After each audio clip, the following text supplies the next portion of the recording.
Everybody dies, don't they? Everybody come back, don't they? Isn't that so? You tried to get into the locked drawer today, didn't you? How do the dead come back, Mother? What's the secret? Snake in the Attic by Garrett Johnson. And then you find a snake in your attic. Let me back up first. My wife and I recently moved with our two boys, both toddlers, from a narrow 3-story duplex in Montrose, an offbeat enclave of Houston's inner loop, to what many would consider the burbs. I teach English at a local college, and even though my wife works in finance for one of the biggest healthcare systems in town, when our second kid arrived, we just couldn't afford it anymore. That's the reason I give people anyway. The real story begins not long after our first son was born, with the rats. Montrose was, well, is, I should say, a quirky pocket of Houston that's both outrageously expensive and bohemian. Full of art galleries, palm readers, bearded cyclists. I was one of those myself. Crumbling structures and million-dollar homes. There's even a guy, I swear to you, who walks the streets in a kind of wizard get-up and carries a gnarled staff. I saw him once in a used bookstore, instructing 2 teenage boys on the ins and outs of H.P. Lovecraft, leaning on his staff in the sci-fi aisle, running his finger across a page of The Call of Cthulhu and other weird stories. I saw him another time sitting eyes closed, deep in repose under the giant sprawling oak at the corner of Mulberry and Sol Ross in Menil Park. I have no idea what this man does for food, or what his relationship to those 2 clean-cut teens could possibly have been. I never saw him begging, never saw him working, mostly just shambling up and down the sidewalks in all 4 cardinal directions, the Westheimer-Montrose intersection a kind of fulcrum for his wanderings. His hair and beard are long, but he's always well kempt, healthy-looking, and he walks with purpose and dignity like he's thoroughly in control of his own destiny. I always admired him for this. Truth be told, I always envied him for this. But now we really get to it, because there's one more thing I should say before I tell you about the rats and the snake and all the rest of it. You see, before my wife and I had kids, I had for some time been nestled way down deep in the warm, cozy, soporifically iron grip of an addiction. Chemical in nature, that's all you really need to know. But it was one of those situations where I could function pretty well at most ordinary, observable human activities, making it eminently possible to hide the fact from my wife. As soon as kid number 1 entered the scene, though, no dice. It was only a matter of weeks till my wife grew suspicious. I'm sure it was my bizarre, out-of-proportion responses to the smallest infractions of our sweet little being against the ordered normalcy of pre-fatherhood life. A thin spray of pee on the wall by the changing table, for example, and I found myself clutching a lock of hair that I numbly realized I had actually pulled from my own head. After buckling a fresh diaper on him and transferring him to the crib with the gentleness of a mother duck trying not to crack an egg, I tore the bulky changing table from the wall, etching deep ruts into the hardwood, and sprayed down everything with Windex. Don't look for rationality in this process. I then scrubbed the wall with a sponge and capped it all off by vacuuming the entire 3rd floor. One night that same week, a minute too long of wee hour crying, and I leapt out of bed, stomped to the crib, bent over my son with a finger to my lips and shushed him so loudly it woke my wife, who had trained herself to sleep through the first 10 minutes of his fussing. It was pitch black, but I could hear the bed creak. What the hell's going on? I just stood there, hunched in the dark, shushing, finger to my lips, spittle flying, head shaking with the effort. Shh, shh, shh, shh. I went to the light switch and flipped it on, my wife squinting, my son bawling, and then I stalked through the rest of the house, bathing it all in what I perceived to be the cleansing light of every bulb in every room on every floor, spreading my arms to it when I was done, lifting my face to drink it all in, to smell it, this purifying brilliance. Another time, not long after that, the banging of a rattle toy on the kitchen tile at breakfast, and I jumped out of my chair, sent it clattering, and punched a deep crack in the pantry door before marching, wordless, out of the house. I'm not proud of this, And I'd never been anything like this. It's alien and bewildering and terrifying to see yourself not yourself, or to think that maybe this really is your true self, and it's just been hiding under a veneer of relative ease all this time. But in a matter of days after that pantry incident, all was laid bare. Laid bare at least between my wife and me and a good therapist we'd found. Anyway, we handled it. To make a grimly protracted tale unjustly short, I kicked it. I don't mean to be cavalier about that part of it. It was hell, but it's not the focus here. And I've been free of it ever since. 2.5 years sober now. All should be well, especially by the point at which I'm writing this. But even back then, things should have been fine. Once the sobriety and the healing and the honesty started. Not easy, by any stretch, but fine. And yet, one day, not long after the first appearance of the snake, it struck me as I stood in the kitchen browning shallots for my wife's favourite meal, that maybe my addiction had been more complex than I'd realised. I don't quite know how to explain this, except to say that I've come to understand one all-important thing. My addiction is myself. There's a reason that H.P. Lovecraft, godfather of cosmic horror, wrote a story called Rats in the Walls. Our bedroom in that slim, tottering 3-story was on the top floor, right under the attic. Well, under one of the attics. This is a crucial distinction, as you'll see in a minute. And one warm summer night, all of the world ahush, all the bad chemicals flushed clean out of my system, all 3 of us asleep under the broad-bladed fan sweeping its lazy circuit. My wife sprang up in bed with such a jolt it woke me too. She sat so stiffly and so instantly upright that even in the split second it took me to register this fact. I knew something in our home wasn't right. "Someone's in our attic," she said. Now, my wife was and is a very calm person. She had taken my addiction and the rocky recovery that followed, and which, she knows, is a sort of permanent fixture in our existence now, with way more equanimity than I could have hoped for. I can't tell you how lucky that makes me, how much it helped, has continued to help, but that's a very different story. In this moment, her voice surprised me far more by its quality than by its content. It was deeper than usual, a full octave lower. I had never heard this voice before. My eyes were blurry, crust pinching the corners. I hadn't heard whatever had awakened her, but I somehow knew she was telling the truth. The silhouette of her voluminous black curls emerged from the background of pale streetlight that always leaked into our room around the edges of the blinds. Her side of the bed was closer to the street. Mine was next to the closet, door always ajar. Inside the closet, in the ceiling, a thin square of plywood covered a hole that led into the attic. You needed a ladder to get up into it. On the other side of the room, beyond the foot of our bed, in a tight little nook that seemed designed just for this, our first son lay silent in his crib under a gallery wall of cartoon pictures, loving phrases and pastel cursives, and a single round mirror in a sunburst frame. I still heard nothing. But the lack of sound only meant our visitor had become aware of us, aware that we were awake, and were ourselves aware of him. My wife's arms were stiff out behind her, elbows locked, fists punching deep into the mattress, muscles flexed. I had never seen her so still.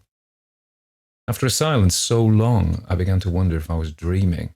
A sound, as of a body being dragged across the wooden joists above our heads, scraped through the room. My wife's hand was suddenly gripping my arm, nails digging. She was pregnant with our second son at the time, and for some reason, the sight of that new swell under the sheets in front of her, now that my eyes had adjusted, made the sound all the more terrifying. This time, aside from the body itself, we also heard the footsteps of the person dragging it as they moved from one beam to the next. A man, perhaps, hauling his victim by the armpits, the victim's heels thumping along dumbly as the pair moved from one corner of the attic to the other. "Shit," I said. It startled my wife and she clenched tighter. Her face, I've never seen one so sure of its own doom, so scared, so sad. One side of her mouth dipped in that disheartening sort of frown that precedes silent tears. Then, the footsteps in the body in tow thudded and slid right over the plywood square in our closet. We both jumped and looked into the yawning black cube of space by my side of the bed.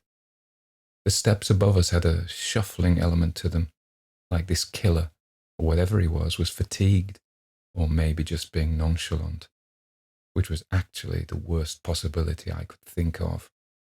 I struggled to imagine who could possibly be doing this. A neighbour, a vagrant, some fugitive with excellent climbing skills, or a stupid tall ladder.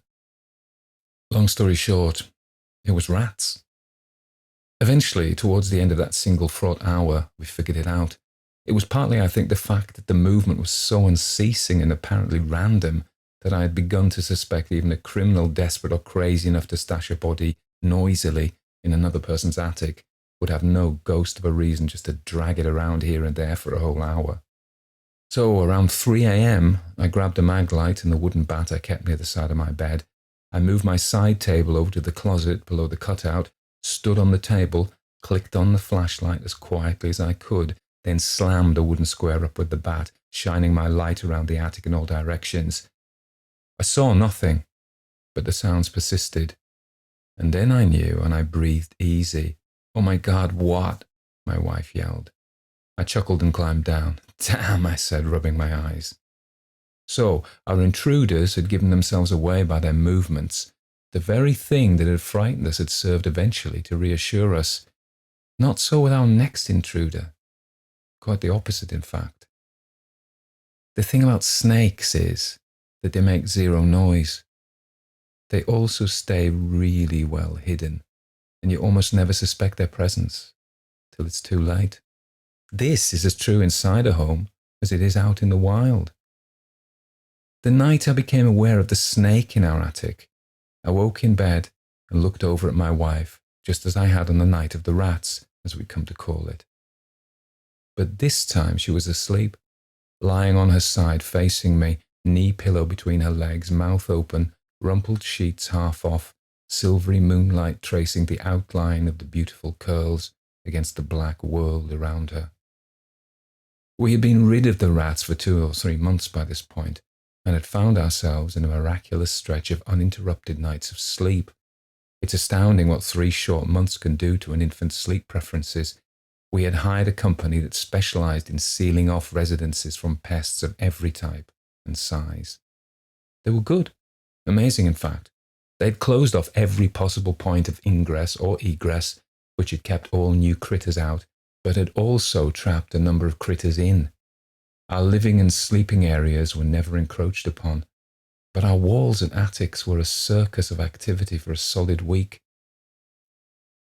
Slap traps went off about every half hour that first day or two, and then, over time, after 2 straight weeks of not a single trap engaging, with the fresh peanut butter these creatures couldn't resist left untouched, and no new droppings sighted, the company declared the problem solved and told us to keep some traps set for another month just to be sure. I left them out for good. So we were technically sealed off, walled in, safe from all potential invaders, known or unknown. What follows should never have happened, and that partly is what I'm trying to come to grips with. The moon was really bright that night, probably full or nearly, and I hadn't heard anything this time. I had felt something. Something had had a physical effect on me, on my skin. I felt, I don't know, touched, as if the back of a long-fingered hand had brushed gently up the length of me, starting with my ankles and eventually unhurriedly reaching my forehead, leaving a trail of soft prickles behind it. It made me so cold I woke up thinking I'd kicked the sheets off in my sleep. I hadn't.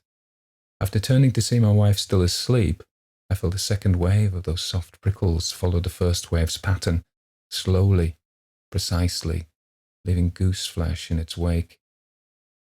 Despite the paralyzing effect of this pricking wash of cold, I felt such an acute sense of imminent harm to myself and my family that against every natural desire, I sat up, scanned the room, and then, as if taken over by something outside myself, as if someone else had slipped into the driver's seat of my intentionality, I shot out of the bed ready to stop whomever or whatever had intruded on my home, on my family.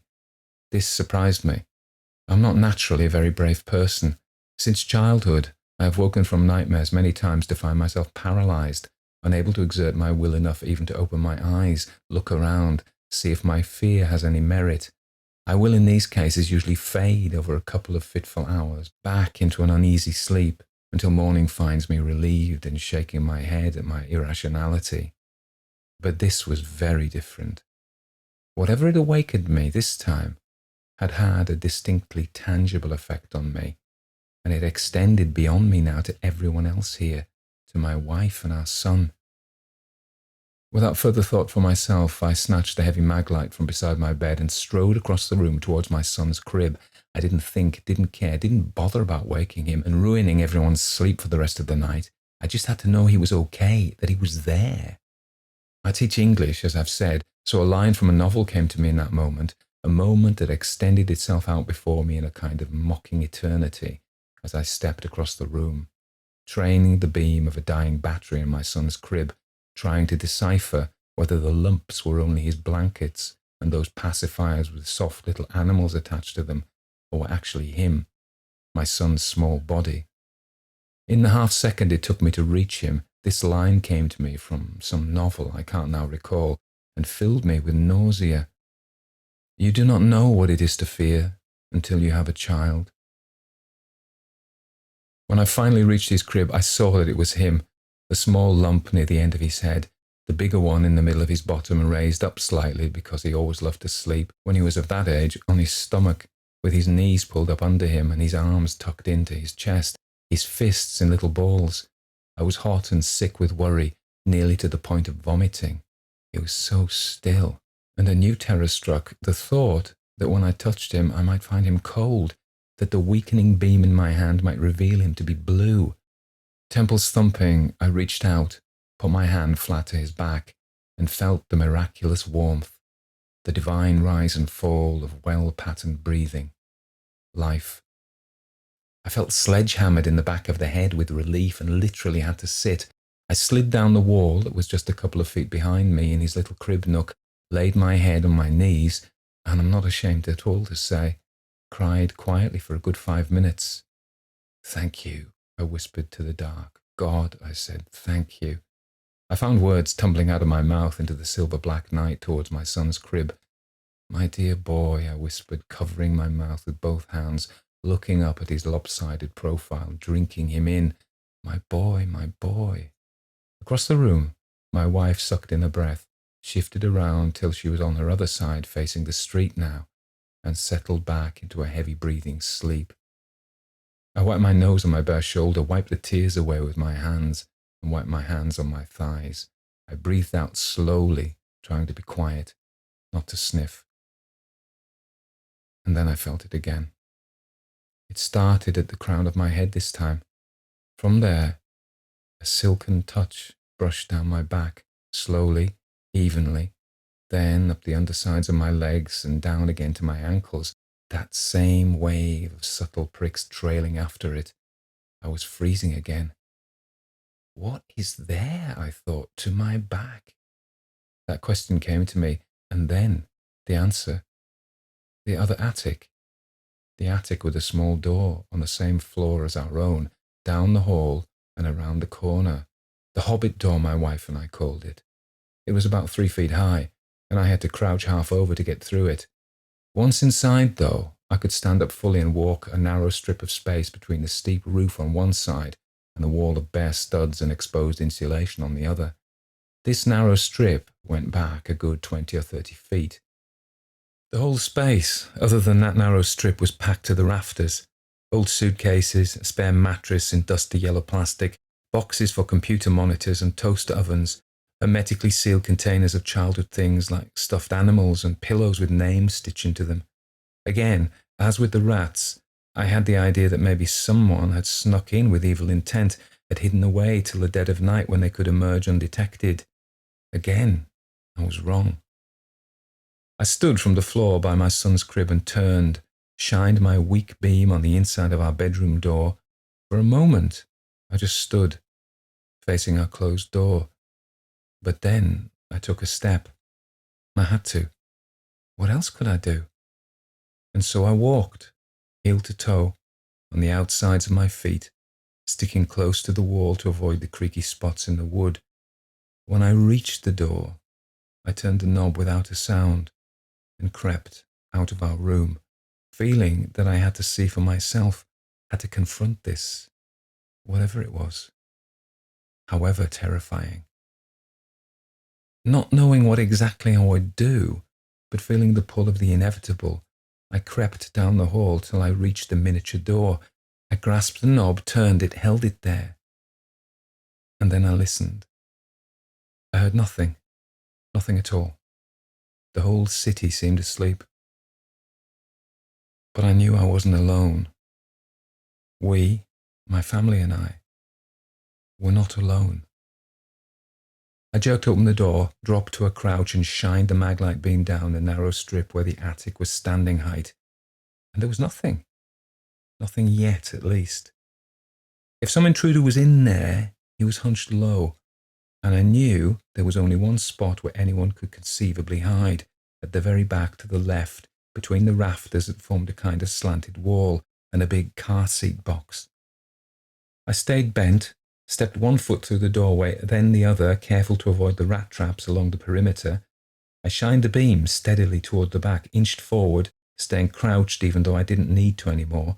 And when I got past the support beam that was flush with the car seat box, all the way at the back, and shined the light around the corner, I stood, relaxed. There was nothing, definitely no man. Well, I thought, that's why you check, for peace of mind. I let go of the heavy breath I'd been holding and rubbed my forehead. I turned then and started back toward the little door, through which I could see a bar of moonlight slanting in from the window across the hallway. Some irrational night terror, I thought, that's all it was. But on my way back down the narrow strip, I saw, hugging the baseboard now to my left, a thick black rope glistening with the reflected light of the moon and of the pale beam in my hand. I stopped. It was a 3 or 4 foot length of rope that was like none I had ever owned or had ever seen in this attic. My feet were rooted now, but a reflex on my hand trained the beam onto this shiny black rope. One end of it rose slowly from the floor and, with a sinuous delicacy, bent itself up into a kind of S. A thin, almost imperceptible tongue flicked in and out, in that silent foray that snake tongues make into their environments, mouth closed all the while. I bolted. I knew for sure that it would strike as I went past, latch onto my calf and take me down in my own attic, that it would extend itself to a length that was much longer than I had first thought it was, and would coil itself around my legs and my arms, and would hold me there till it reached my neck, where it would continue its coil and tighten itself up, and flex itself around me, till all was complete. But I felt nothing. I tumbled through the small doorway and slammed the door shut behind me. My fingers searched the perimeter for cracks, but this door, leading as it did to an attic, was bordered with weather stripping and was basically airtight. I pushed and pushed to make sure the latch and strike plate had caught, and then I stood, watching it, my nearly dead beam illuminating the knob, down the hall behind the bedroom door. My family continued to sleep. I never did tell my wife. In fact, I lied to her and said the rats had come back, at least 1 or 2, and that she should stay out of that little side attic. The mere mention of rats was enough to keep her out of there, to keep her safe for the rest of her time in that house. I felt sure that as long as I kept the door closed, my family would surely be fine, that I would be fine. There was no way for the snake to get out, I reasoned, or at least not into some other part of the house, maybe into a wall or something. It had gotten in somehow, but so had the rats. Maybe it had been sealed in like that last company of unfortunate rodents, and maybe this creature simply had more fortitude, more longevity, more patience and discipline than the rats who got suckered to their unwitting deaths by sweet peanut butter. The day after I discovered the snake, you may not believe this, but I actually went back into the attic. That next morning, with birds chirping on the spindly crepe myrtle outside, and the full power of the sun shining through the same window that moonlight had beamed in through the night before, It felt totally different. I myself felt totally different. The fear was gone. As I walked by the hobbit door that morning on my way to the stairhead, I stopped. I looked at it, and feeling nothing in particular, I grabbed the knob, cracked the door, and peered inside. I saw nothing, felt nothing. I closed it again and went back to our room for the mag light, put fresh batteries in it, then came back to the hobbit door and opened it and ducked right in. I shined the light first on the spot where I'd seen the snake the night before. Nothing. I felt total freedom to walk further in, so I did, and still there was nothing. I'm afraid, however, it wasn't quite that simple. As I walked back to the door, my eye went instinctively to that spot where the rope-like form had glistened in the moonlight. I got right up to it, crouched and shined the flashlight along the floor. The decades' worth of dust and grit that had rested undisturbed, because the edge along the wall was out of the walking path, had clearly, very recently, been troubled. I stood, feeling a dim echo in my scalp of the cold prickles I'd felt the night before, and with my flashlight, I followed this disturbance in the dust back to the deepest part of the attic. All along the edge where the floor met the wall, a writhing serpentine path wound its way through the grit. And in the very back part of the attic, I now saw a tangled mass of the same twisting pattern, full of semicircular rubbings and long swooping arcs. Rats, I thought at first, hoping. But no. First of all, the fresh peanut butter on the half-dozen slap traps I'd left out was completely untouched. Secondly, rats never made anything remotely like this kind of pattern. There was simply no way to explain this as the work of rats or mice or any other common pest people find in their attics, especially because the house had been sealed off by professionals all along the rafters and the walls and at every entrance of pipe or vent or tube. An exclusion job, they called it. But just to be sure, I called the pest company again. I found a day when my wife was at work, my son was at daycare, and I had a couple free hours in the morning. The same two guys in faded blue dickies who'd done the initial job showed up. "A snake, you said?" the older one asked, who was standing right outside the hobbit door. "Yeah." "Seriously doubt it," he said. "I've never even heard of that. Not this high up." "I know it sounds crazy," I tried to laugh. "Actually, I'm hoping you can just check it out and tell me I'm off my rocker." He shrugged and went in. The younger man and I followed. We all had flashlights, and when the first man got to the back, he stopped, stood, shining his bright yellow beam down on the spot. "This what you saw?" he said. The younger man went over. He stood there for a second, seemingly unmoved. Then he turned back to me. When I came around the corner at the back, I saw nothing but those swoops and arcs in the dust I'd seen that first morning, except they seemed multiplied. The older man looked up. "That it?" "Yeah," I said. He looked down at it again. "I just don't think that's a snake," he said. "Probably the movers who brought your stuff in." "But we didn't use movers," I said, "and we never even come back here. These are new marks." I don't know why I was feeling defensive. I mean, I should have been happy. He was telling me exactly what I'd been hoping to hear. But something about the man's casual dismissal struck a false chord with me. It seemed too unobservant or too hasty. How could he be so sure? "Well, someone put all this stuff here," he said, shining his light on the car seat box. "Look, I'm telling you, I saw it." "Yeah, well." The two men looked at each other. "Suppose anything's possible." The older man clicked off his light and headed for the door. The younger one followed him out, and I was right behind. "Tell you what," the older man said. "Why don't we call the front office?" He shut the door behind us. "Bring an inspection team out. Check the exclusion job, maybe check for anything new. Set your mind at ease." "Okay, great." He looked at me briefly, but then his eyes flicked away, as if he didn't like what he saw. Then he started down the stairs. "You hang tight," he said. "Our office will be in touch." He was halfway down. That's great," I said, following. "Thank you." At the front door, he stopped.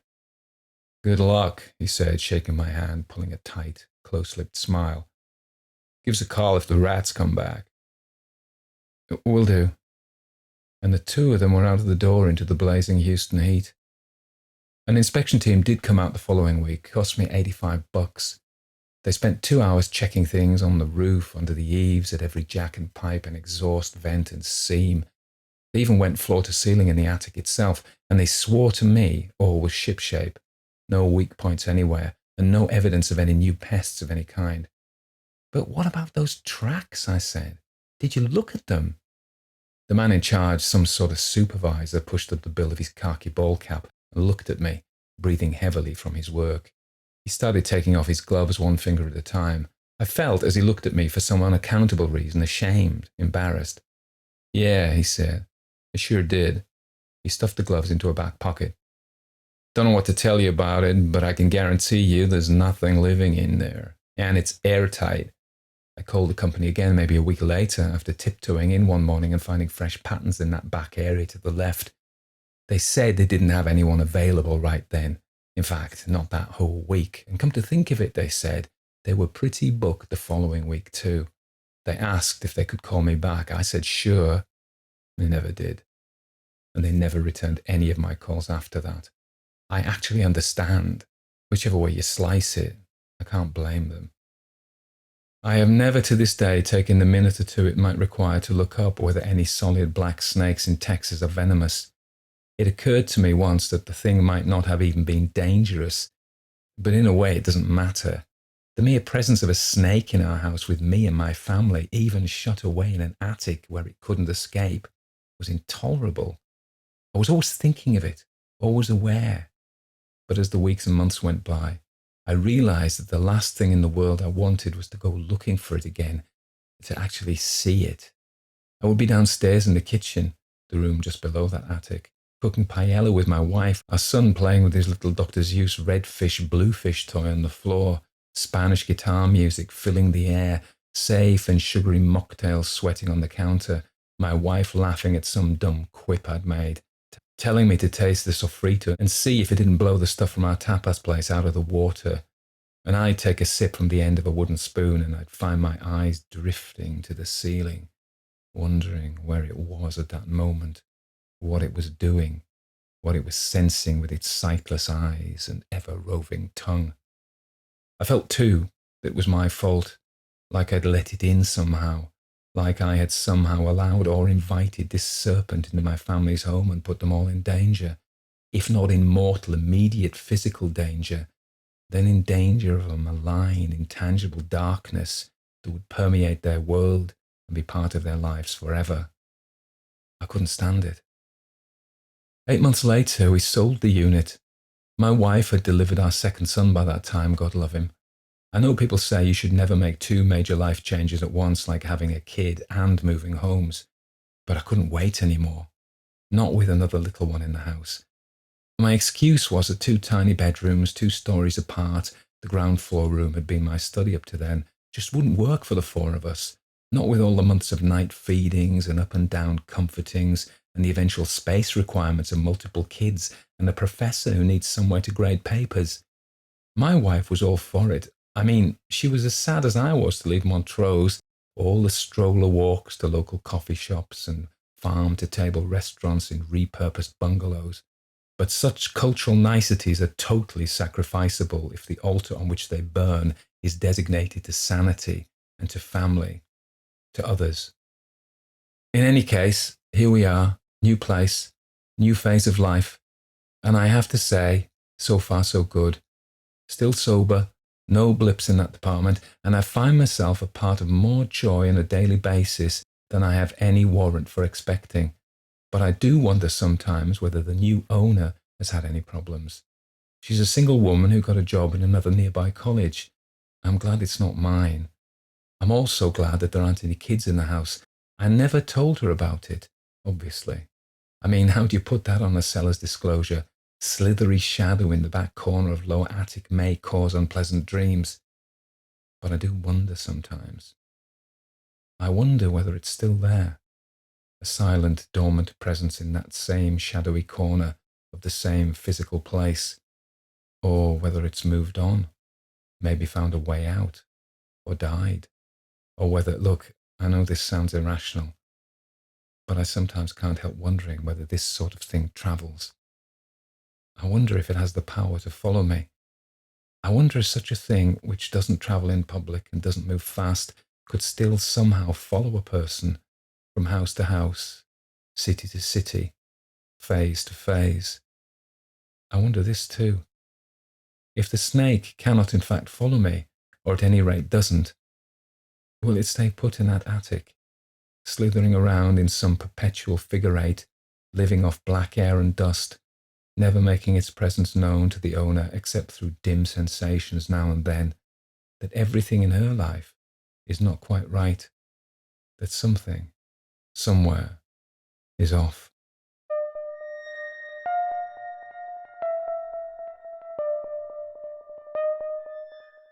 So that was The Snake in the Attic by Garrett Johnston. And we have the great privilege of having a real living, this is a couple of firsts. It's not the first living author we've had on, but you're the first real American author. And so this is the first time we've done this across the Atlantic. Oh, is it? Yeah, which is amazing, really, when you think that we're thousands of miles apart. Right. But I shouldn't get so enthusiastic about basic technology, but it is pretty amazing. So, Garrett, you are in Houston, Texas, right now. That's right. Tell me about yourself. Well, yeah, I've lived in Houston for a while now, maybe a couple decades, but I grew up in Austin, but I've lived all around the state. So I'm a Texan pretty much at heart, but I am an English professor now at a local college, which may sound familiar, Yeah. given the story you just read, which we'll talk about, I'm sure. Mm. And I love it. I teach mostly composition and rhetoric, but I get to teach creative writing and literature as well. Been doing that for about 12 or 13 years. Another fun project I do is advise the creative writing club there. In terms of personal life, I spend, try to spend as much time as I can outside of work with my wife and my two boys, which also is a detail probably familiar from the story. Yeah. I'll look forward to talking about the connections. But another thing, so I found this such a you've brought this up many times, how so many ghost story writers are like the sons of clergymen or daughters, or and I'm not, but there is a strange connection. I mean, so my Christian identity kind of does intersect in some significant ways with my writing, even though my fiction is not religious with a capital R. But I'll leave that there unless you want to talk more about it. But the only thing I bring that up is because it doesn't surprise me that so many ghost story writers have had some sort of connection to the religiously affiliated. Because I kind of see, even if the connection is like not exactly positive all the time, or it's more like a point of departure, it kind of makes sense to me, because religion to me is inherently, it has room in it for all of the possibilities that ghost stories and explore. But then so much of the way religion often gets expressed ends up being so kind of narrow and unimaginative that it ironically squeezes out some of those possibilities. So it makes sense to me that someone from that kind of household or background or something, primed for thinking in terms of all sorts of possibilities in the universe, but then kind of quashed by what feels like dry, cold tradition, would kind of find this perfect home in the ghost story form. So that is really interesting, and I hadn't anticipated you'd bring that up. And right.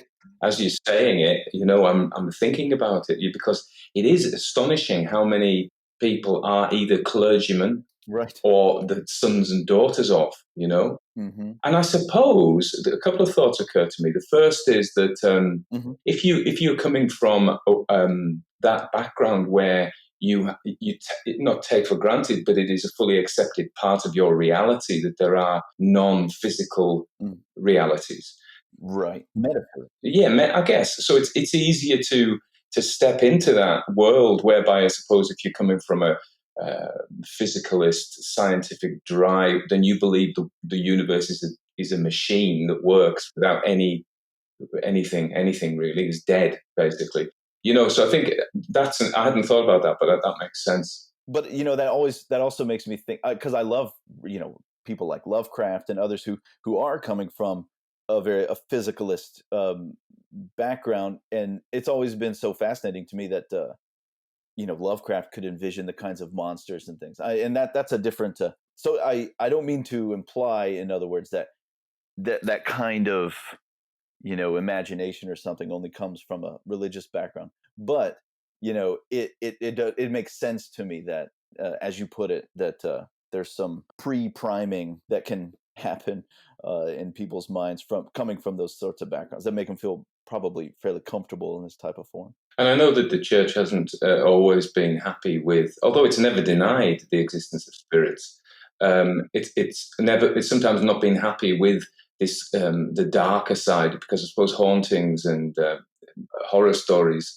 There are some pretty unpleasant entities out there in those stories. Oh yeah, yeah. And I this is something I'm really interested to talk about. The those darker realities, darker slash unseen parts of human existence, or just the universe in various ways, that ghost stories and also weird fiction and horror fiction of different types are happy to acknowledge that exist. And that's one thing I've always loved about the form of this type of thing, weird fiction, horror fiction, ghost stories, that they kind of stare unflinchingly into some of the more unpleasant realities about the universe that maybe other types of forms don't care to look at. But so it's kind of refreshing, and not that they necessarily provide a bunch of answers, but that's one of the several major things that has interested me in this form, that I find powerful and intriguing about it. I was just reading yesterday, I think, an interview with Thomas Ligotti,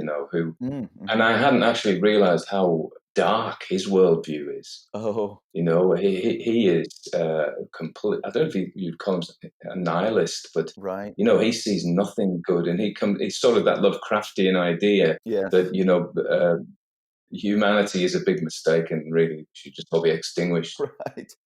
Well, I tend to be a bit more positive about things. Yeah, me too. I'm kind of with you on that. I understand that viewpoint, and it is kind of what I think of as Lovecraft's stance as well. It's like, mankind is at best a kind of an accident, and at worst a bad mistake that just only causes problems wherever it goes. Which of course is partly true in a way, to me at least. But yeah, there's some kind of room for some hope and meaning beyond just that, to me. And I see, and I even feel some of that, or I take some of it away, at least, from a lot of horror fiction and weird fiction, which most people find strange to say, but I actually do. Well, I mean, within that genre, there are so many different kinds, from the gore and the splatter, Right. punk and stuff, and then the weird fiction and the gothic. So there's so many Yes. kind of subgenres. I say quite a lot, and I was watching Get Shorty, which I've enjoyed. Right. And at one point, they don't like the film because of the ending, because in the first ending, the woman potentially throws herself off the cliff, the heroine. And the movie producer says people don't like that. And funnily enough, thinking about story, people, it seems to me, with a lot of stories, people want the story to have a moral teaching, Right. not big and not hitting on the head with it, but to reaffirm the sense of right and wrong. Yeah. Because the world sometimes feels pretty out of control. So through stories, maybe you this is what you do for a living. Right. So you talk about stories and think about stories to reaffirm the fact that certain things should happen in certain ways, and there is a right and a wrong. Yeah. You mentioned about rhetoric before, and I've just kind of been reading up on that and getting I've just ordered a book about rhetoric. Oh. And that is the craft of putting the stories together. I've started copying out people's work. I'm reading Ray Bradbury at the moment. Yeah. And just copying it out and just and looking at how it's done, the rhetoric of it, So, yeah, do you teach that? Yes, I do. I mean, and talking about copying a writer's work, there's so many things going on in my head based on what you just said.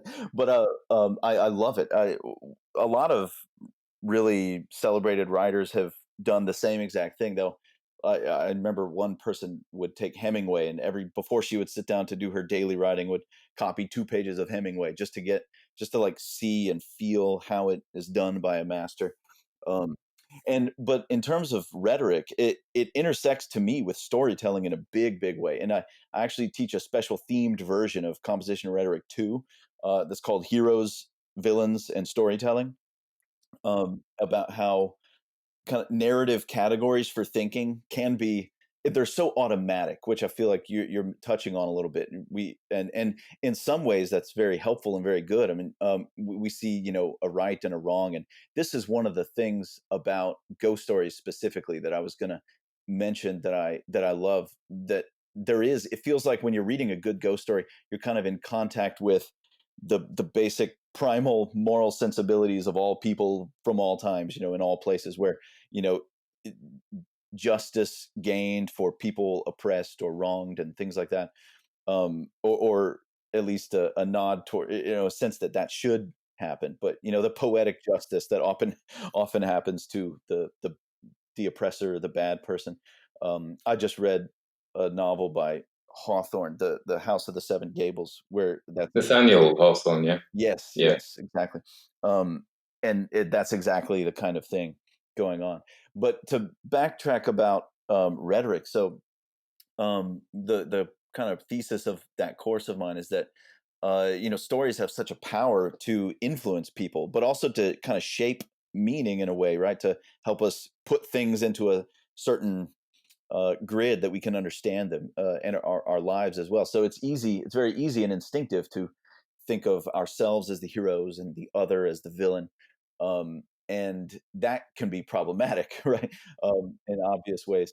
And so I try to, just really familiarize my students with the nature of stories and how automatic, how it, I think we pretty unconsciously categorize everything, almost everything, at least in narrative terms, like that's on this side, that, and this is on that side, and this is the, you know what I'm saying? Yeah, I do know what you're saying. Yeah. And so being conscious and aware of our own tendencies to do that, but also how other people using rhetoric in public or in on the page that we're reading are also doing that, being able to kind of critically think about all the narratives we're hearing and maybe even telling, can be really helpful and beneficial to all of us. There is an interesting segue. I don't know if I can do it into your story here. So it seemed to me that the story, The Snake in the Attic, was a bit of a, oh, not as well as a little bit of a slice of life. It appeared, I thought, well, some of these things, the Gandalf guy in the park and the bookshop, he seems, would you make him up? No, I made up some of the things, but I actually borrowed that one from real life. I don't know, what you make of that fact. I'm curious why you asked. No, I thought it was pretty cool, actually. I actually wanted to meet him. I wanted to go in the bookshop where he was and he could tell me about something, and then maybe go and sit under was it a pine tree? I don't know, in the park. The big sprawling oak, right? It was an oak, okay. Even better, even better. But, it's absolutely the tree that Gandalf should be under. Yes, absolutely. In fact, I don't want to, speak of someone without his permission, but I actually met someone. In fact, I know someone well who, when I mentioned this man to her, she was like, "Oh, I know him. That's so and so." And she gave me his name. I was like, "What? You know him?" Yeah, But yeah, yeah. anyway, I thought that was fantastic. And yeah, I mean, he seems like such an interesting, fascinating guy, and offbeat, different from the norm, and really he captures a sense of the spirit of that place that I set the story in. You did. It sounds, I thought, I want to go there. It sounds really, as you said, it's quite bohemian and alternative. So it sounded good. So how much of the story is your life? Right, that's a good question. So um, basically, I well, there's different ways I could answer this. I guess the first thing is I'll say it the the details in the first paragraph are basically true, except the last line. So, my job, my wife's job, the fact that we have two boys, and the fact that we moved houses from that place to a similar place, described. So, though the kind of setup is of the basic scenario Hmm. is basically real, and the episode with the rats is real. Although in some ways I embellished it, in some ways I downplayed it. It was just pretty awful, especially because it happened Yeah. right when as I say, that some of the life details are real of the scenario. So, like having our first son, who was still an infant, while this rat infestation that we couldn't sleep, and we already weren't sleeping because of, our newborn had colic, so he was up quite a bit throughout the night. So it just put everything in this bizarre place of all of life felt like a waking dream kind of. And when you're not getting enough sleep. You're not sleeping, and you've got this almost surreal, as you say, Lovecraft story, the rats in the walls. I lived in a house with rats as well. Like, this is an anecdote of mine. So basically, I moved into this house, and there were these. I tried to convince myself there were pigeons moving around, but they were making scratching noises. I thought, and I saw some of the droppings, and then I was lying, and I heard them in the upstairs. There was only me living there at the time, so I went, and we also in that house had a wasp infestation and a slug infestation. Oh, wow. And yeah, at different times. And Right. I'm pleased they didn't all come at once. So spoke to the landlord, or the agent. It's probably different in the States, but it was run by a property agent, on behalf of the owner. And they said to me, no, it's the tenant's duty to get rid of. And I'm going, okay, that might be true. But if I leave, how are you going to let a house that's full of rats, slugs, and wasps? So I got a cat in the end, and that they went, yeah, they did not show themselves up to it. Yeah. Wow, what a nice natural way to do it. I toyed with all sorts of things like noisemakers and or the kind of subhuman ear sounds that scare away rats. And we tried things like that. Nothing worked, except getting the exterminators in. But well, good for you. You were able to do it in that natural kind of way. um, Yeah, it wasn't planned. Somebody offered me a cat, he was an old cat. You couldn't have done much anyway, but it was just the presence of the cat, I think. yeah. So anyway, so there are other things, and I wondered, because you talk about there's certain archetypal fears in this, aren't there? Sort of the rats are one, but there are other ones as well. Yes. So yeah, the common anxieties of new parenthood, or I don't know if they're universal, but certainly must be pretty common. And that was part of the thing I was going for in the story, to put those kind of externalize those internal things that probably most new parents feel, and the responsibility for a young life, and the worries about this and that little thing, and just the newness of that kind of life as opposed to life before it. And so I wanted to I find horror fiction or speculative fiction in general to be really good at exploring that kind of thing, like a real life psychological reality, or something that I at any rate feel you can't quite capture as fully with a more literally realistic kind of story. And I feel like Hawthorne and Lovecraft in his own way, externalizing the big unseen indifferent forces of the universe in his monsters and things like that. And Southern Gothic writer from the States named Flannery O'Connor. I'm not sure how familiar. I've heard of him, but I don't know much of his work. I think I've read a couple of his stories. I've got a book of American supernatural tales, and he's got one in there. Yeah. Yeah, there you go. It's a it's a she actually. Oh, But there you go. Yeah. she purposely took that name. It's kind of early 20th century, partly to be it's funny. I was going to talk about childhood rebellion with just the natural thing that we all do as teenagers, in a sense, with an episode of Stranger Things I was watching with my wife last night, because it's a perfect episode. It's a perfect example of how horror fiction can do this type of thing I'm talking about. And so, but Flannery's choice of name was purposely to kind of rib her very traditional Southern mother, and kind of annoy. Anyway, they had this sort of family rival. She was always trying to provoke, in a way. But so there's. I'll talk about that episode of Stranger Things, because this relates to a little bit what I was going for. That there's a. I don't know if you've watched that show. Have you watched? Yeah. Okay, so Mm. there's an episode where the police chief has found that runaway girl who's got these supernatural powers, and that the government has been kind of experimenting on her. So she's run away, and the police chief kind of takes her in, keeps her safe, because he lost a daughter some time before, and so this is kind of filling a real void for him, and he's really got this concern for her. But then she's growing up, and she wants to go out with friends, and obviously there's there's a government conspiracy. You can't go out there because you might literally get taken and killed and experimented on, and we can't let anyone see you. But in a sense, I see pretty quickly the way the dialogue goes. You can tell that they're kind of echoing that common parental teenager anxiety of a child starting to want to stretch her limbs and go out in the world and not be overprotected and have friends. Right. And so and but then instead of doing, slamming the door with her hand, she uses telekinetic powers to throw down a bookshelf and shatter all the windows in the house. And so that kind of episode struck me as a perfect little microcosm of what this form can do. It can take those unseen realities that are so common to human existence and then externalize them in this big way that, in a way, helps us understand them more truly, in a way, like the girl who would shatter all the windows in the house with her mind Yeah. if she could, because she's so angry at her overprotective father.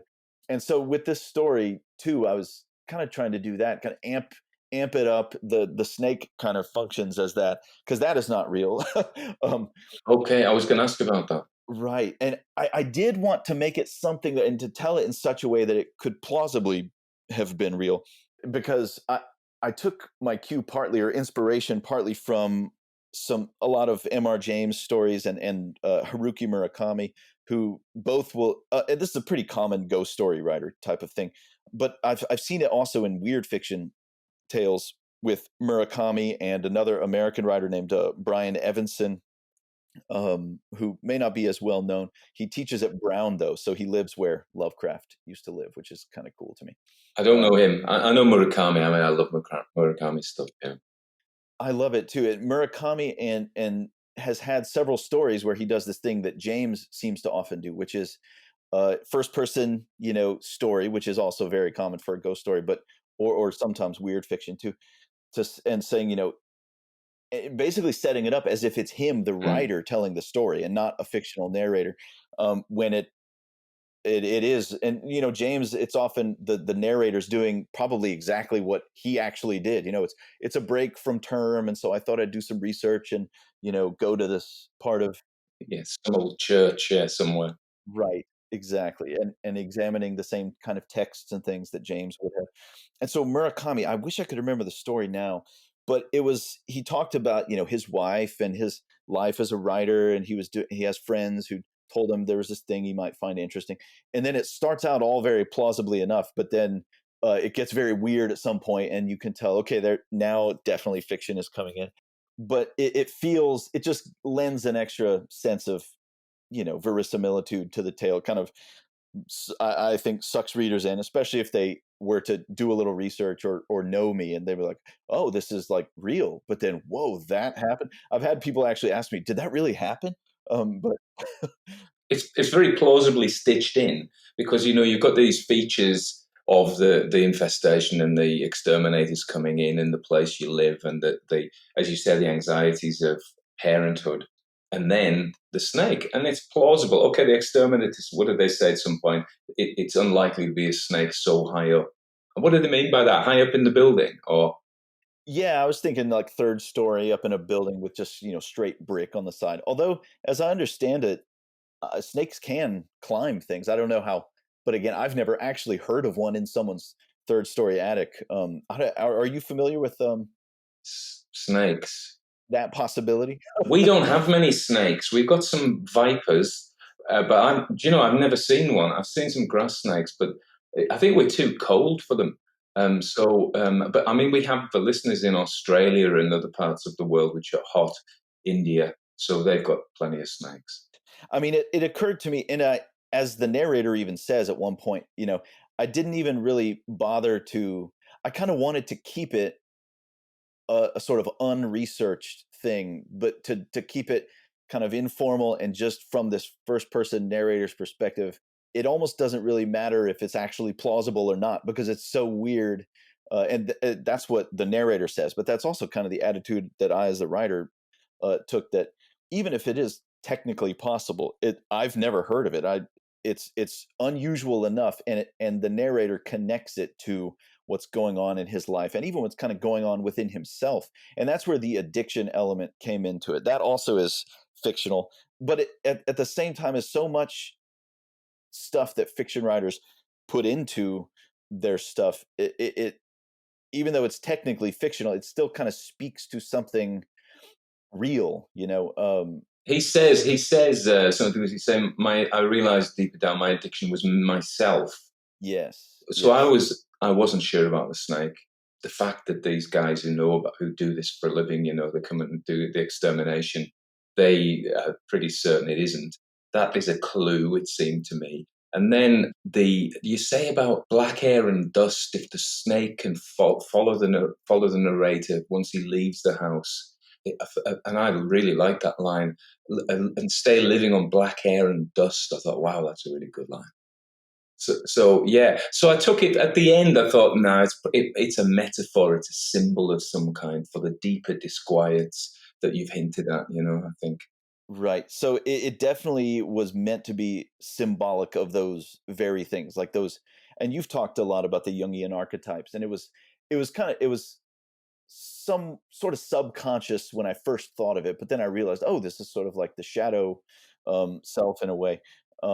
And so I kind of, with that in mind, polished it up and had that as I finished out the story. But so I definitely intended it from the beginning to be symbolic of that kind of thing in a way you could almost say, you it, I don't want to oversimplify it too much, but we all, or at least many of us, we all have our different snakes in the attic, whatever they may be, and it's kind of touching on that reality, but in a visceral, externalized way. And I did initially plan to make it an actual, literal, physical thing. I don't know if I should say this. um, 'Cause, okay, well, 'cause, the story is what it is now, and it's out there, and I think it's doing what I would hope it would have done, but I did originally plan to have it actually still be symbolic in a real life kind of way, but in the story to be a concrete physical thing because, but then I just for various reasons decided, partly in conversation with the editor at the Ghost Story magazine, which is a wonderful place. The editor, Paul Guernsey, um, I was talking about it with him, but he didn't, tell me to do it or something. But I thought about it and I realized, I really love the Henry James turn of the screw kind of, I'm not sure if it's real. And you said on one of the recent episodes, I think about the Oliver Onions story, that there's a long tradition of this, not quite sure if it's real or not, this ambiguous nature, which I've always loved about Nathaniel Hawthorne as well. A lot of his short stories, like Young Goodman Brown, and things like that, that they're kind of my first loves of the horror slash ghost story form. So I I decided to keep it where it could be real, but the suggestion is that whether it is or not, the import of it is this symbolic thing that it's representing about. Uh, You talk about that in some stories. Of course, we doubt the sanity of the narrator, but I never did that here. oh, Even interesting. though, yeah, I never thought, oh, this guy's gone crazy, as we say in the trade. So, but I never thought that. I mean, okay, he's got anxieties, but they are the normal anxieties of someone in a stressed position, I think. Right. Wow, I'm really glad to hear you say that because, and I wanted that to be the reaction, because insanity wasn't one of the possibilities I was toying with as in terms of how to explain all this. But I'm curious. Do you have a sense of why you felt you could trust his sanity? Not that you didn't sign up for me to ask you questions, but No, and I hadn't thought about that, but I think it's because the rest of the story is really concrete. There's no all the detailed stuff in his life it's not to be doubted. There is no hint in anything else that there's anything ambiguous, and you would expect that if he was delusional, then he would have some other pretty strange ideas as well. But I didn't, and I think that's probably why I never doubted it. I never doubted that whatever's happening, he may be uncertain about what's going on with the snake, but he's not lost contact with reality. Right. That is excellent. And now that you say that, it reoccurs to me that that was one of the reasons I initially wanted to make the snake concrete, and I wanted the actual those exterminator men to confirm the concreteness of it. So the I initially had a scene that was very different there with them, but then I decided that I didn't need that, and I kind of wanted it to be more ambiguous. But writing of the whole story, which initially included that concrete part, I definitely intended to make it feel. I wanted to ground it very much in recognizable reality, so that it would feel real. Very naturalistic. Yeah, it does feel that. One, I was going to ask you a question. I think there was only one item of vocabulary that I didn't get. Well, I guessed what it was. So these guys turn up in their dickies. What is a dickie? Oh, right. Yeah. Oh, that's just sort of a work, like a one piece work type of. Yeah, we call them? We call them dungarees. I think. Are they the same thing as dungarees? Do you know what a dungaree is? Not like overalls, but sort of like, and not denim, but right, sort of like, ankle to wrist, full on, and it's got buttons up the front. Okay. I don't think we've got or a has-chem suit or something like that. I don't think we've got a word for that, so now we have. So yeah, because a dicky in British English is probably it's quite old-fashioned for a dicky bow tie. So in your dicky is in the old days when they had like a tuxedo, and they would have a plastic shirt, a plastic shirt, and it was all false. The tie was false. The collar it wasn't a real thing. It just kind of slipped in. I think that's what a dickie is. But probably nobody under a certain age wouldn't have a clue what that was now. So. Right. Well, that would be a very different kind of work uniform, wouldn't it? For the exterminators. Yeah. Somebody's got to do it, you know. The other thing that we were talking about the symbolism of the snake, and we started off talking about religion. And I'm not sure if you've consciously connected the snake in the attic with the serpent in the garden, but do you think is there a link there? Well, I didn't consciously intend to connect it, and I'm not sure. I mean, it's possible that subconsciously I did. I think of the snake in the garden as like primarily, at least, the idea of a deceiver, like a deceiver with intent to deceive. But so that's not exactly how I thought of this snake in the attic. Although the connection to me does seem to be in the kind of primal nemesis in a way, Yeah. Now that you say that, and I unpack a little, maybe in a psychological or kind of personal way for the narrator, instead of an external deceiver, it's sort of like him, as he says in the beginning, my addiction is myself. It's the shadow part of himself that is causing him trouble, right? Deceiving him in some way, I suppose. And the serpent in the garden provides in some knowledge, doesn't he? You know, the knowledge of the tree Of good good and and evil, evil. right? Yeah. Yeah, absolutely. So, does this snake teach our narrator anything about himself? Ooh, that is an great, excellent connection. I like that. I think he suggests a lesson to him, or something about himself that he should know. Maybe not a propositional kind of lesson, but just you know what? I think if he teaches him something, or it teaches him something, it's that line that he says at the end of the first scene, which is my addiction is myself. Because when the snake first appears, as he says when he's in the kitchen, browning shallots or shallots, Oh, shallots, you would he say, would says, you? Shallots. Okay, yeah, shallots. Yeah. yeah, that's definitely an American idiosyncrasy. But there are even my father-in-law even says shallots, and he's American. But yeah, it's probably I'm saying it quote the wrong way. I'll accept that.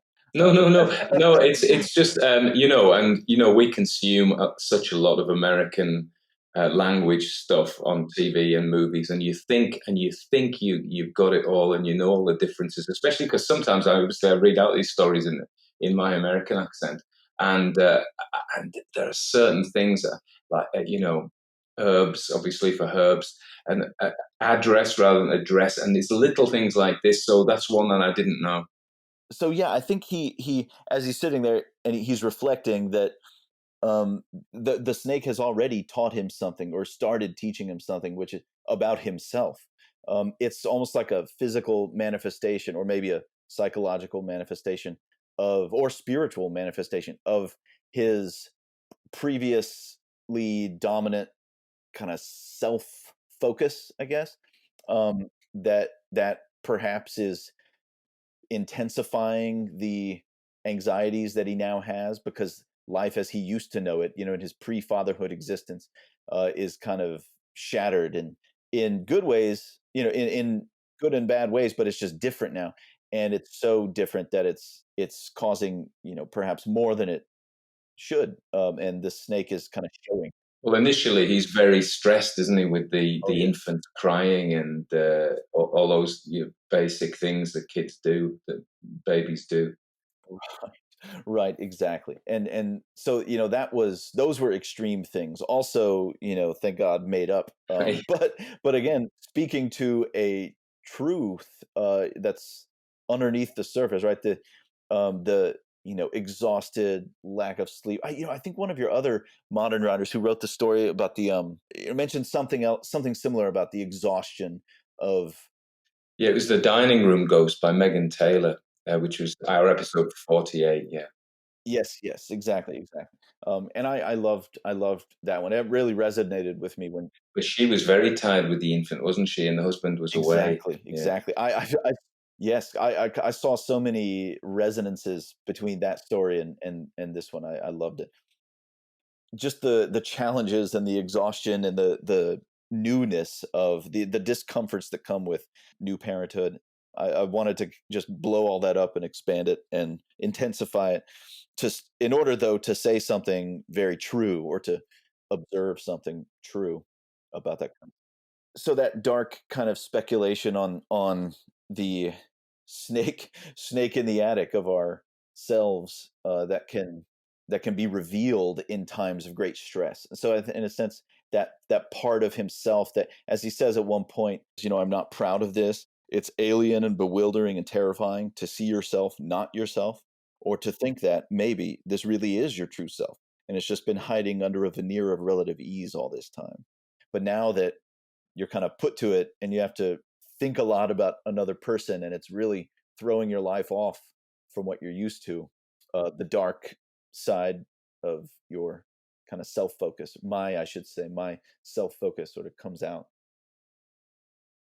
We had a discussion via email whether I was going to attempt an American accent for this particularly. Bizarrely, I've just been listening to Made in Texas radio today. Oh, And yeah, and I didn't, because I wasn't sure. I thought you must be in Houston, and I don't know whether unconsciously I was listening to that. And it turns out that country music is my secret vice. So I didn't even know, but I was thinking, hey, this is good. So and some of the accents there, some of the vowels, the sky. So doing it as a long A rather than an I sound. So I thought, yeah, I can do that. But we decided, because of course I've done Australian, Scottish, bits of Irish, Welsh, all sorts of stuff. first of all, I've loved all the stories with your American accent and your Australian, and I think it's pretty awesome for your podcast that you're so versatile in that way. And so I was happy for you to do it, as I mentioned. But then I thought, I love the idea of hearing that British accent reading this voice, or sorry, reading this story. And then but then I thought, but is that just unbelievable? Because it's clearly, it's explicitly set in Houston, Texas. So I thought, but as I said, right, I've had colleagues who are from England and from elsewhere in the British Isles, and I've had neighbors, and I don't always know why they're there, but so it's a pretty international city.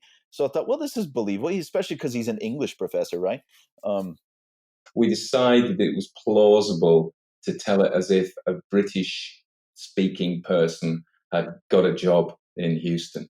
Yes, exactly. And the BP oil is headquartered here, at least the United States headquarters, I think, is here. Lots of oil, Houston.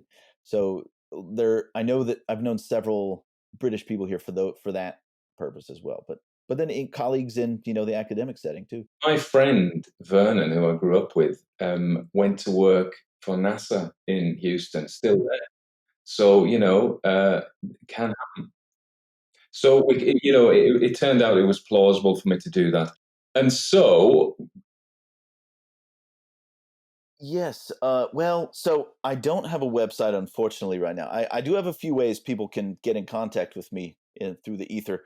I've been toying for a long time with starting a website where I can put all of my stuff, or at least link to it, all in one place. Because I have some various things scattered around on different places of the internet, but I've kind of ghosted all my social media accounts in recent years. So however, I do a podcast with a friend of mine. It's called A Curious Pairing, and we talk about literature. The tagline of it is "Booze, Books, and Beauty" with a creative writing professor and his hairdresser. sounds good. I like it. So It's a fantastic premise, isn't it? yeah, it's fun, and she has cut mine and my wife's hair for years, and she's really funny and fun to talk with about things. And so that is on Podbean, and let me find my link here. I'm sorry, I had it. Yes, so you can get to that by going to acuriouspairing.podbean.com, or you can find us on Instagram at a curious pairing. And then another place I would love to shout out and kind of draw people's attention to is the Ghost Story magazines, and that is I've got the. Is it the ghost? Is it the where your story's hosted? Yeah. yes, exactly where this story is. There's a lot of good ghost stories I have found there, and there's one writer, Rowan Bowman, a writer who's been in there in recent years, who I really really like a lot of it though, and it's going to the folk horror revival artist. We talked about this also through email. Andy Pachorik, is that how I say his name? Pachorik. That's how I would say it. As I said, I stood next to him at the bar, in awe, because he started the folk horror thing at the Winter Ghosts event in Whitby, and I'm not wearing one of his t-shirts, but I often am. So yeah, so I think I've never heard him say his second name, but that's how I would pronounce it. Yeah. Sure. And so those events, by the way, you described, those sound so great. I wish I could have the time, and yeah, those are so great sounding.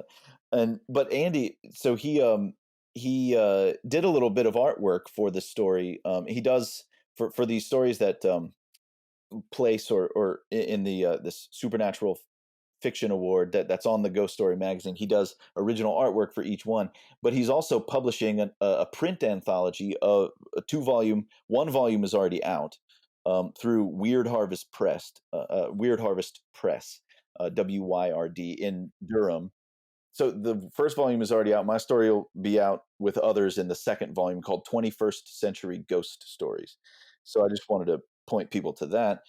And other than that, if anyone's very interested in contacting me directly, I'm always interested to talk to people. And so I have a email address, garrettjohnsonwriter@gmail.com, that anyone could contact me through if they want. So that's Garrett with one T, johnsonwriter@gmail.com. We've been talking nearly an hour now and flown by.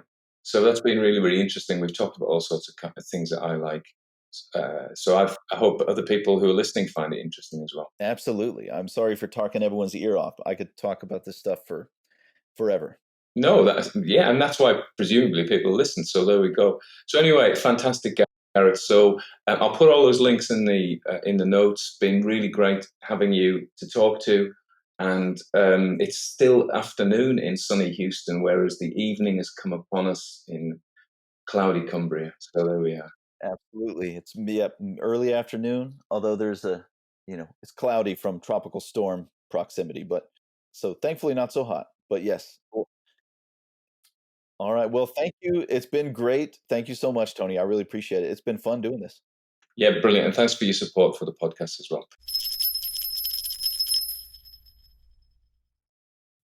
that was the interview with Garrett Johnson, the author of A Snake in the Attic. I enjoyed talking to him. I hope you enjoyed listening to us talk on. We talked a lot about literature and the genre, and I kind of like that thing. And I presume that people who listen to the stories are interested in something of the genre and the background to it. So it was quite a wide-ranging talk. Some of the links there to his work, to Garrett's work, to Weird Harvest Press, to the Ghost Story website are all on there. So please check those out. I'm sure you'll find a wealth of food for your love of this kind of material. I'm doing fine. Hope you're all doing fine. I need to do a call to action because this is what I must do. So the call to action this week is, if you've got Twitter, why don't you follow Classic Ghost Stories podcast on Twitter? I tweet quite regularly with links to the podcast's latest episode and other increasingly thoughts and stuff on what I'm reading, actually. I tend to tweet what I'm reading. So yeah, why not? If you've got Twitter, follow us on Twitter, the Classic Ghost Stories podcast. Thank you very much. And of course, London Horror Stories by Tony Walker is still on sale, as is Cumbrian Ghost Stories. And I'm working on Horror Stories for Halloween, which I've done the first draft. It's about 100,000 words of short stories, so it's quite long. I was doing one called Gothica, which has got a bit out of hand, and I might need to either kill it or do it as a separate thing. It's all about a haunted castle in Austria. I try to throw every single Gothic reference in there. I kind of despaired at it. It's a long short story, about 10,000 words, and it became horrific and then comic, and then it sort of ended up as some kind of weird sword and sorcery thing. So I may actually never, ever publish that. But there we are. Okay. So you all take care. Hope you're all well. And next week is going to be a Scandinavian story for Leanne, who lives in Sweden, who has requested a Scandinavian story. Thanks also, as well, I'm thanking people, to my Patreons. Really solid thanks to you guys. I've done some additional content just for patrons. I've done The Signal and by Charles Dickens, and I'm going to do that because I really want to say thank you for their support for the podcast and by giving them extra stuff that isn't available otherwise, because otherwise, you know, I do, it keeps us going, it really is. So that's fantastic.